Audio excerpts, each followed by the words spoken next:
In 1938, something super cool happened. Lawrence Hammond, that's right, the Hammond organ guy, and Charles Williams and John Hannert got together and designed a new musical instrument using this incredible electronic technology. But they did something unique.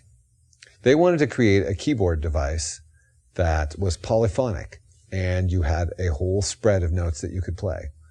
And the way they figured out to do this was that if you took a pitch and you divided that pitch in half, you got an octave below.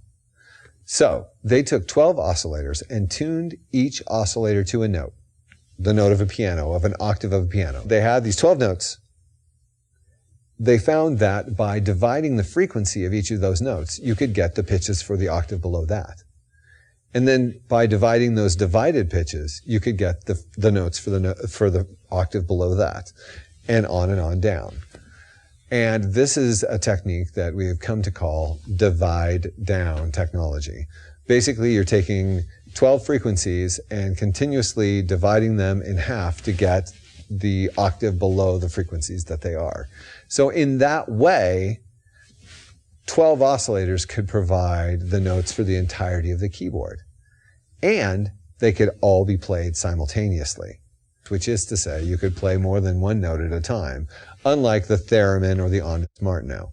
The boys at Hammond did something really cool. In order to shape the sound of the output from these oscillators, they included several formant filters. Formant filters are filters that resonate at certain frequencies.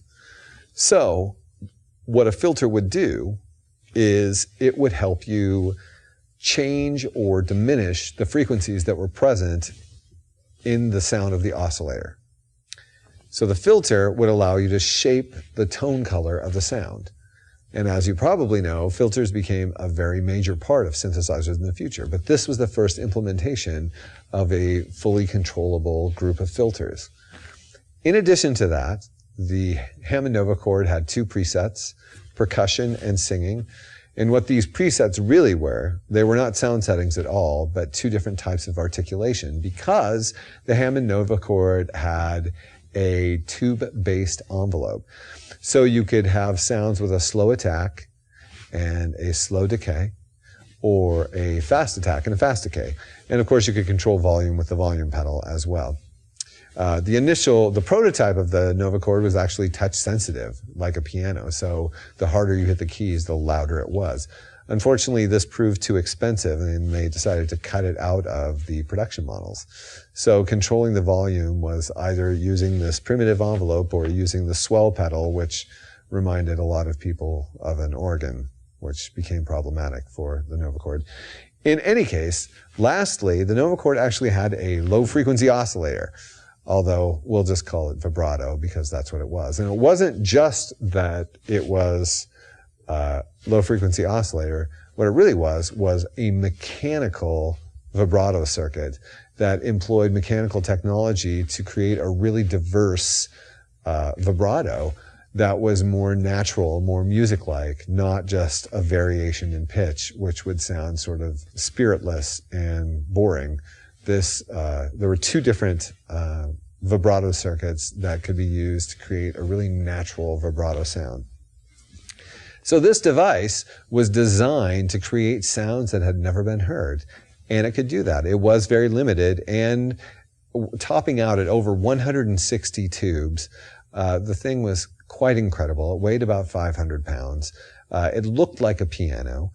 It was not a piano. It had some controls that reminded people of organs. It was not an organ. It was the prototype for the synthesizer. Its intent was to use oscillators, filters, envelope, and fluctuation to create never-before-heard sounds, which, as you might know, sounds an awful lot like the intent of the synthesizer.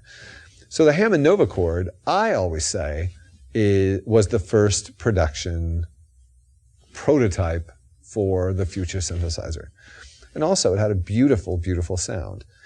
But the fantastic thing about the Novachord was that it did inspire future inventors, like Bob Moog, for example.